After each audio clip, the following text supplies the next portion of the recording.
We're picking some races to spotlight, and the one we're going to start out with is the 62nd Senate race, the New York State Senate. Incumbent George Maziarz faces a Republican challenge from Johnny Destino. They are both here for this next hour to not really debate, but just to talk and ask each other some questions and give you the chance to hear where they all stand. Johnny Destino, let's start with you. You are a member of the the Niagara Falls School Board, a practicing attorney, a former IT guy for the Seneca Nation of Indians casinos. George Maziarz, incumbent senator, city clerk in North Tonawanda at a young age at 25, Niagara County clerk before winning his current seat in the Senate in a special election back in 1995. Because this is a primary, because the two of you are vying for the chance to represent the Republican Party, I want to get a sense of what kind of Republican each of you is and why you are a Republican. Let's start with you, Johnny, and thanks for coming on, man. Thanks for having me. Why are you a member of the Republican Party? Are you a reformist Republican? Are you a Tea Party Republican? Are you more moderate?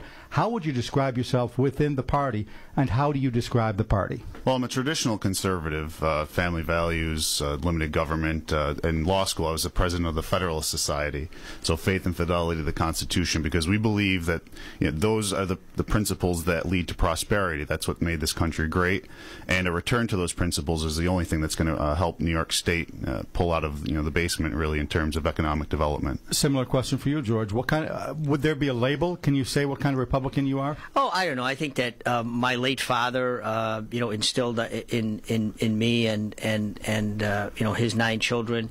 The idea that you had to kind of pull up the bootstraps, go out there, do it yourself, but also to get along with other people. And I think I'm the type of Republican. I've been a registered Republican my entire life.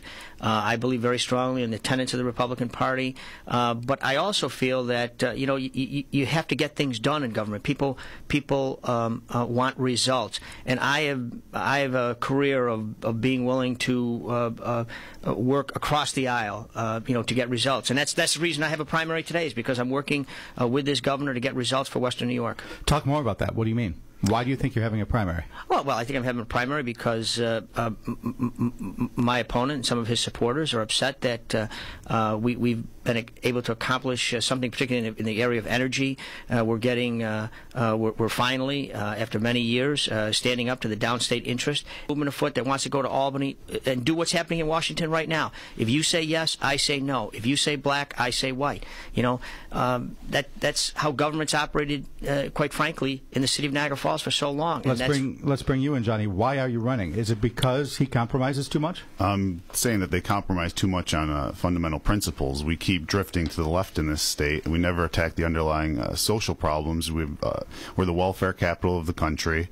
The state budget's 25% of it goes to Medicaid, social services, and there is blatant and open fraud. Those are the issues that we should be addressing and fixing in Albany, so that we do have money to lower taxes for everyone, to finally fix and reduce power costs for everyone, not simply handing it out and picking the winners and losers in Western New York. So this kind of goes back to my initial question. The way you answered that, you seem to be a social and fiscal conservative? Yes. George, which one of those are you, if not both? Clearly, I am both. I have voted for budgets which I thought were which taxed too much, which were anti-upstate and particularly anti-Western New York. I'm a social conservative. I have the endorsement, have had the endorsement every time that I've run by the New York State Conservative Party, by all 3 of the conservative parties within this Senate district. 1 year ago, my opponent was running for mayor of the city of Niagara Falls. He thought my record was great then. He sought out my endorsement for mayor, which I did. Appeared on many radio shows on his behalf, including this one, by the way, and endorsed him. What's the nicest thing? I'm going to ask each of you this. What's the nicest thing? I know there's, if not bad blood, there's some tension here. What's the nicest thing you can say about your opponent? Johnny, start with you. He knows how to navigate the bureaucracy. He's been in office and a career politician for 33 years, and he knows how to get things done. I just disagree with what he's getting done. All right, George. Well, obviously I endorsed him when he ran for mayor. I think I think he has a great family. I've seen him out with his wife and children, and I think it's a very nice family. All right. Who's your biggest supporter, Johnny?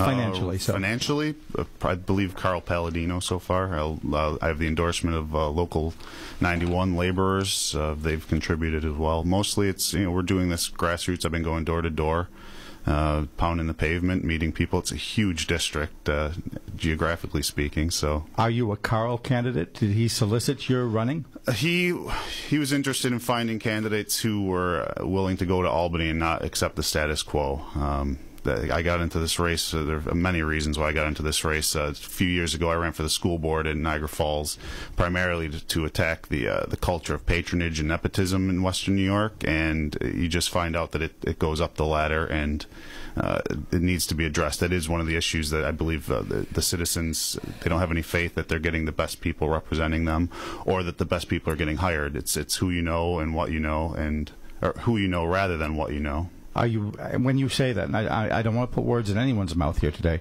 are you leveling any crony charges against your opponent in that regard? Tell me more. Senator Maziarz, it's clear from the record. It's a matter of fact that most of his family works in public positions or for public entities. And the record's clear, and we've tried to point that out. Come on in and rebut, Okay, George. all right. Some of the information that my opponent's been putting out, with his full knowledge, he knows is wrong, including a mail piece which attacked my father. My father's been deceased for 23 years. I have 7 brothers. 2 of them were school teachers. He mentions that on there, as if my position as state senator helped my brothers get a job in a teaching profession. Both of my brothers are in their 70s. They've been retired for over 10 years. My one brother started teaching in the North Tonawanda School District when I was a student in the North Tonawanda School District. My other brother taught at Niagara County Community College. He started teaching at Niagara County Community College when I was 18 years old. But the inference from the postcard that my opponent sends out attacking my father, who's been deceased for 23 years, and a whole lot of other people, elected officials that I've supported in the past. I'm proud to have supported them. It's just despicable. It's wrong. I just want to say I didn't have any knowledge. Attacking one's family. I did not put that out. No, Carl Palladino put it out. I didn't have any input on that. However, just from past experience, I've known when you keep hearing about an open position and who's getting the position before it's even publicly made available, and that's what kills people in this town. Now my opponent is saying that he's backing away from it. He didn't have anything to do with it. Carl Palladino did it. He said he didn't see it. Well, what about the one that went out criticizing a power authority sweep? In this flyer, they quote a Buffalo News article and former Assemblyman Jim Hayes, and they say how Jim Hayes stated that this particular legislative vote hurt Western New York, and he was absolutely right. What they don't say in the flyer, again, that my opponent will say, well, I didn't see it, I didn't have anything to do with it, is that I voted exactly the same as Jim Hayes, who they are praising in this flyer. I voted exactly the same as Jim Hayes. Now, one of the question that sort of started this whole discussion off was, Johnny, who's your number one supporter? So I want to make sure I ask the same one of you. George, who's your number one right now? The people of the 62nd District. They've reelected me now. Who's your top donor, the number one there? Times. I'd have to tell you, I really don't know. I really don't pay much attention to that stuff, Dave. I have hundreds, literally hundreds, of people who support my campaign. There are donors that rise to the top, though. Howard Milstein, his interests, Niagara Falls redevelopment, the Seneca Nation of Indians contributed a lot of money. He's the leading campaign contribution recipient from the natural gas industry. It's not the small individual donors of Western New York. He derives a lot of money from downstate. There are a lot of small individual donors or large donors. Like my opponent apparently has only one very large donor who is kind of controlling the message of his campaign. You can't criticize me and for something that you are doing yourself. So both I think of you, it's unfair. To both of you, I don't want to create an issue that's not here, but to both of you, is the issue who is I don't even want to say bought, because that has such a nasty connotation, but who's behind your campaign? George, do you think that's the number one issue with him? I don't think so at all. I think it's the issues of how you're going to operate in Albany to bring back good things for Western New York. You know, I'm not a lawyer. I don't practice law. This is not a part-time job for me. This is not going to be a part-time job for me. I give this, 7 days a week. I'd like to rebut that assumption as well. It's going to take a lot of work to undo what Albany's wrought on Western New York. It's not going to be that I'm going to be able to go there and practice law full-time on the side. Again, it's not the campaign contributions. It's when you say that you cooperate with Governor Cuomo, you're helping him advance his agenda. He has no effective opposition in Albany. He enjoys 75% approval rating in the state because the Senate Republicans give in to him. They helped him achieve much of his liberal agenda. We saw last year, that the traditional marriage bill, or traditional marriage has failed in New York State now that they, with the help of Republicans, Senator Grisanti, who you're his biggest supporter now for re-election, that's what needs to end in Albany. Quick word about Governor Cuomo, George, and then we'll take our break. Sure. What do you think of him? I think he's doing a great. Look, I did not support Governor Cuomo. Again, I just want to go back to the fact that 1 year ago, my campaign donors have been pretty much the same all along. 1 year ago, my agenda hasn't changed at all. 1 year ago, my opponent sought out my endorsement when he was running. It was good enough then. Do you like the governor? I do like the governor. You know, I did not support the governor. I didn't vote for the governor. But the governor is moving forward with, I think, a very positive agenda. You know, on the social issues, I disagree with the governor. I voted for traditional marriage in New York State. But I also voted for pension reform, something that we've been trying to get through in the Senate for a long time. I voted for Medicaid reform, this pension reform bill is going to save Niagara County $9.2 million over the next 5 years.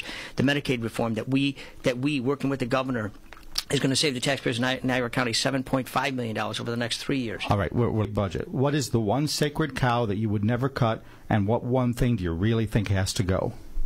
Okay, the one sacred cow that I would never cut is funding to local school districts. The thing that I think has to go is the liberal use of welfare benefits, the benefit card. We passed legislation this year. There's some new federal regs coming in February. We've got to convince the Assembly to go along with our fraud and abuse plan. Johnny, same question. Yeah, as a school board member, we need to make sure that education funding is actually, we need to make sure that it's more certain for the local districts. They go too long into the year without knowing what their budgets are going to be and who they're going to be able to retain. All right, and that's the one thing to preserve. Yes, one thing to cut. We need to cut a lot of the Medicaid program. We can't keep offering as much as we do. Where do the two of you stand, and we'll start with you with this one, Johnny. Where do the two of you stand on the expansion of casino gaming beyond the Indian nations? I'm actually opposed to the expansion of the casino gaming. I think what we have with the Senecas is a good deal right now for Western New York. George? I would be in favor of expansion. I think competition is good. Now, I do think that we should. We just talked about New York State now. Yes, right. All right. I do think that if I voted for first passage, it's got to go before the voters. I think that letting the voters decide is the right thing to do. It has to in this state. But I think competition is a good thing. But I do think that we should respect the exclusivity of the Western New York with the Senate. How do we resolve the current dispute between the Senecas over the exclusivity where they're withholding payments to Niagara Falls and the state? George? All right. Through the arbitration process, we have to go to the arbitrators and convince them that Niagara Falls, Salamanca, and Buffalo what's the word I'm searching for? Separate. Unintended victims of this thing. They should be paid. They should be paid immediately. All right, Johnny. And we need to reevaluate how Hamburg and Batavia advertise their casinos. I think that's really just a blatant violation of the compact and exclusivity. Johnny, hydrofracking. Hydrofracking. If the science is proven that it can be done safely and that the local shareholders are able to vote on it and allow it to go forward, then I think it could be very valuable for New York. George? Let the EPA and the DEC finish the SGIS study. It should only happen in counties and communities that want it to happen if it can be done in an environmentally safe way. And I kind of saved this one from till the last because it gives you both a chance to wrap up before we go here. 30 seconds on jobs. George? Look at everybody who's running this year, from Barack Obama and Mitt Romney to local officials, are going to say that they want to do job creation. I've done job creation. When you look at the Niagara Falls International Airport, in 2009, 1,000 passengers. Today, 200,000 passengers last year. The parking lots are full. 5 new hotels along Niagara Falls Boulevard. Military Road is jammed and packed. When you look at CalSpan, they wouldn't be here today if it wasn't for me. All right, Johnny. However, and by the way, I could go over a list of about 9 different companies right now. My opponent has a record. He's been in office for 18 years. Western New York has perpetually the highest unemployment, highest taxes, highest energy costs. But how do we create jobs? What do you do? We need to lower and generalize tax relief for everybody and lower the energy costs for everyone. Everybody wants to lower taxes. How do you do it? That's the question, Dave. All right.